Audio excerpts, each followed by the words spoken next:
This is John Tyler, the 10th President of the United States. John Tyler has been one of the more obscure and unknown presidents in American history.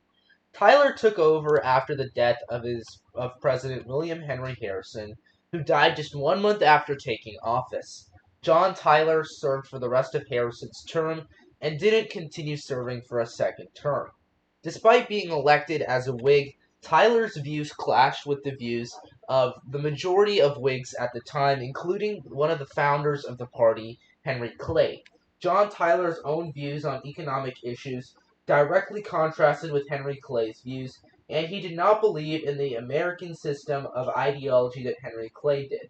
If you don't know what the American system is, it was this idea that the American federal government should actively play a part in the economy by doing stuff such as raising tariffs to generate higher revenue, as well as preserving the Bank of the United States, and developing a system of internal improvements, which would include infrastructure improvements.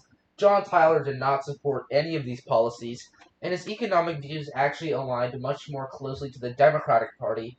This led to many Whigs to the Whig Party expelling him from their own party.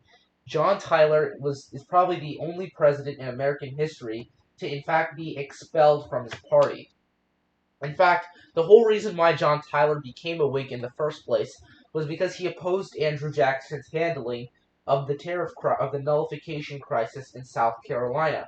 And his opposition to Jackson wasn't because he believed Jackson wasn't doing a good job punishing South Carolina, but because he believed Jackson was not doing the right thing, and he believed that Jackson was effectively violating states' rights principles by not letting South Carolina nullify federal law.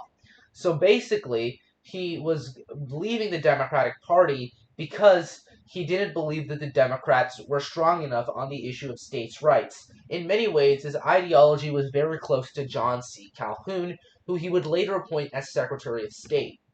As a matter of fact, while the Whig Party has been known as a nationalistic party that largely supported internal improvements and a larger role of the federal government in society, this was not the case for all Whigs. In fact, the Whig Party was a very disorganized party that was largely more cemented as an opposition party than an actual governing party.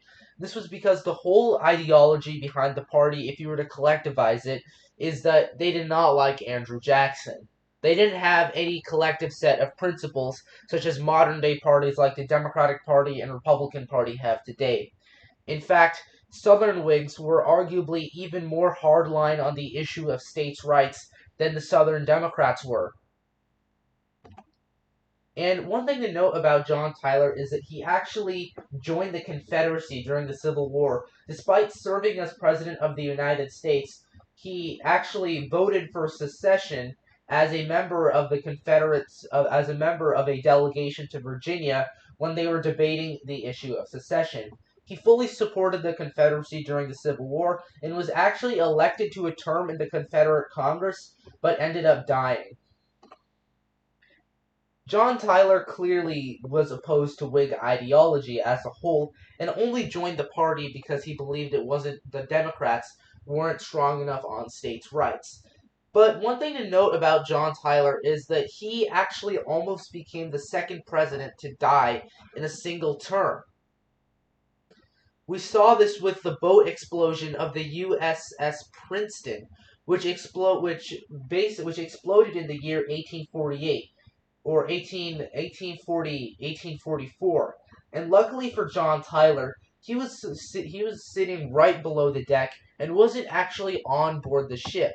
He was below on the decks, and had he been on board on the ship, he too would have died in the explosion. And had John Tyler died as president, this would have caused an unprecedented constitutional crisis in American history. Back then, in the 1840s, they didn't have the same sort of presidential succession that we have today. Right now, the pecking order is first it's the president, then the vice president, then the Speaker of the House, then the president pro tempore, and so on. But back then, the president pro tempore, who was effectively acting president of the United States, once the vice president of the United States serves as president. Because of that, this guy, Willie P. Mangum, who was the president pro tempore of the Senate and was acting vice president, would take the role of acting president of the United States if John Tyler died. And keep in mind that the 1848 election would still likely be a contest between Henry Clay and James Polk because of the fact that they wouldn't be holding a special election because of the fact that John Tyler's death, which if it happened in this scenario, would have happened on the same year that the regular election would be hosted. So Mangum would serve as acting president for just a few months. And I don't believe that the Whig Party would actually nominate Mangum because he too was a Southerner who joined the Whig Party out of pro-slavery views and because he believed Andrew Jackson wasn't being strong enough on states' rights. He was in many ways similar to John Tyler, and I think that the many anti-slavery people in the Whig Party, especially in the North, would oppose renominating Willie P. Mangum for President of the United States. The Texas annexation, which was arguably the biggest domestic accomplishment during John Tyler's presidency, would still happen under Willie P. Mangum because of the fact that Mangum was very, very pro-slavery and would have supported adding Texas to the Union as a slave state. And even if Mangum didn't support Texas annexation, it would still occur because in this scenario, James Polk would still win the election of 1844.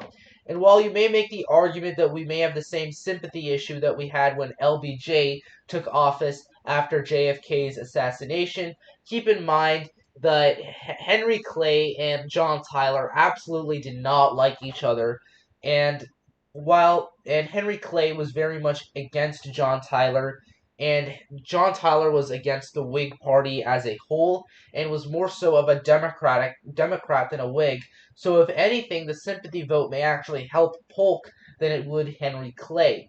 And the main impact that this would have isn't that much because of the fact that John Tyler's presidency didn't really have that much of an impact on American history, and the fact that his death was in the year 1844, which was on the very same year that the election would occur in this scenario, so there likely would not be a special election.